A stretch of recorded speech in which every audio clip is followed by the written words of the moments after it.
I'm Michael Staton I'm a partner at Learn Capital. If you don't know of Learn Capital, we're a boutique venture capital firm that focuses solely on the global education sector. More famously, we've invested in Bridge International Academies and Coursera and Minerva. Many of them are here amongst you. So Mona from McKinsey brought up these themes of return on investment and scale. And I'm here to discuss how the model of venture capital is actually an appropriate tool in the toolkit to invest in education with a mind towards return on investment and rapid, even hyper scale. And I'm proud to announce that we've been doing this for about 7 years. We've backed about 60 companies, and combined they're reaching over 200 million learners now. So that is it gives you a sense of the scale you can reach by focusing on education technology. So as discussed earlier, I'll speed through the kind of how the university system is broken here, but young people in the US, even educated young people in the US, are struggling in the job market. So much so, the Center for American Progress released an entire report called Failure to Launch. What they said notably is that the phases of education, work, and retirement are no longer linear. The system of education for youth and learning on the job has been replaced by an expectation of lifelong learning and a continuous upgrading of skills required to adapt to new workplace technologies and evolving occupational structure. And these are just some charts data that shows that labor participation amongst young people has fallen in the US, and that it's taking longer for them to reach median income. Graduates are saying they don't feel prepared for the workforce. 66% say that college did not prepare them for the workforce.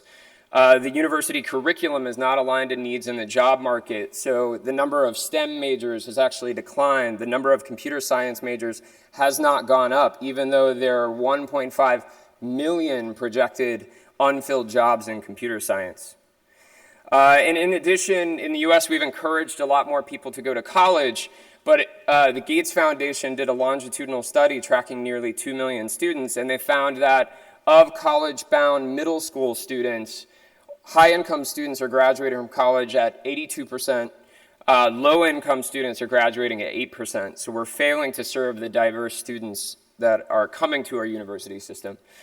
And in addition, education has shifted from this model of like a house where you buy your education and then you've got it out of the way, you never have to worry about it again, to one like a car where every 10 years you might need a new education, you might need a new degree or certification, to one of continuous, always-on learning.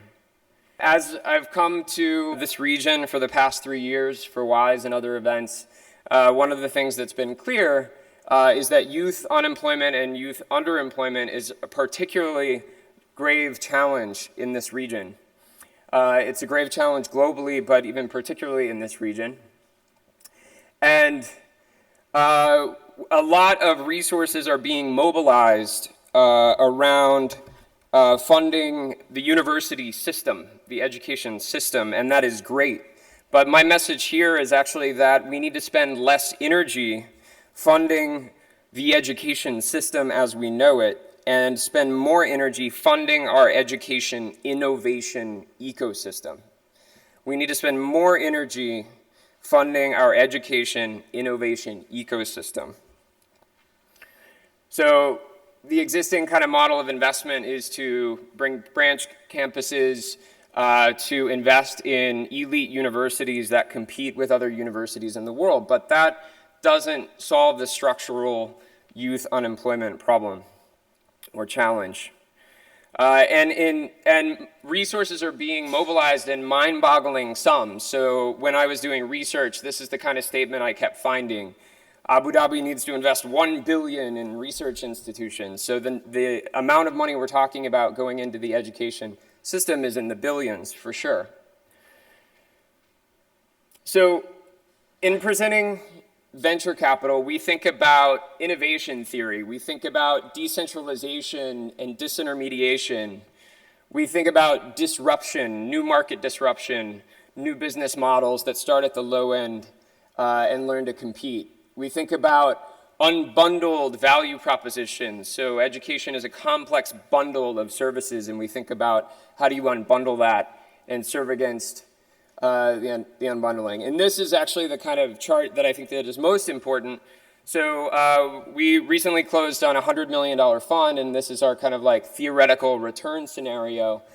And essentially, we'll invest in 10 to 12 companies. We will follow on to about 6 of them that are showing good progress. The other 4 will have to find their way in the world.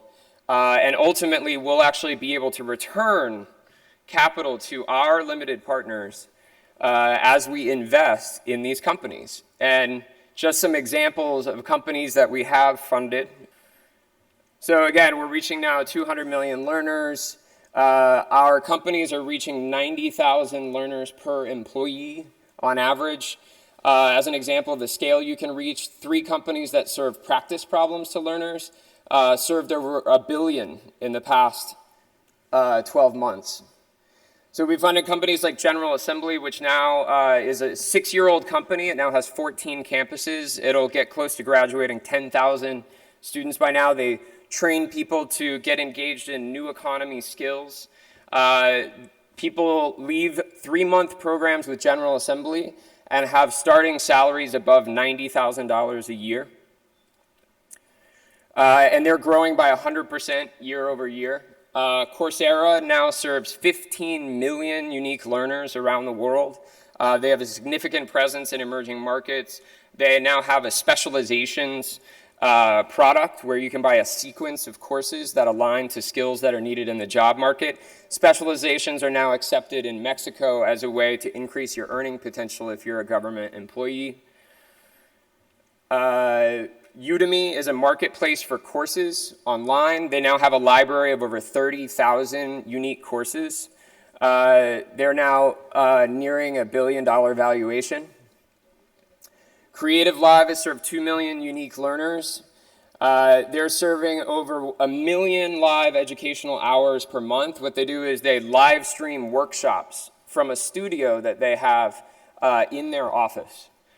So those are examples of the types of companies that you can back through a venture capital model. Sorry, Caliber, which is based in the Philippines, is actually training for middle skill jobs.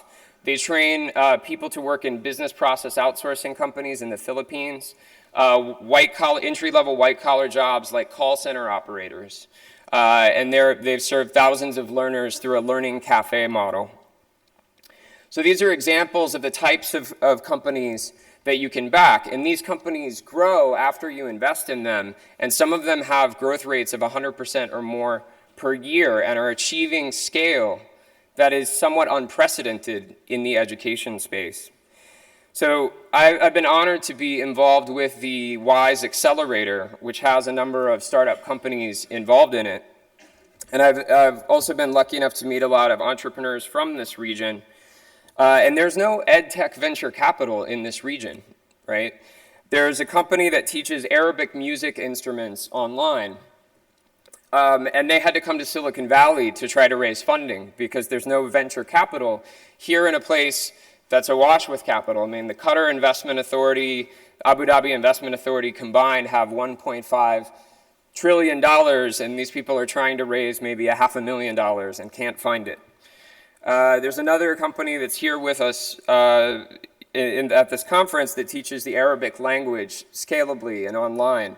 And I got an email from her hoping that we would want to invest in her because there's not a local investment environment. And so I would encourage you all to think about the venture capital model as a way to create high return on investment at scale.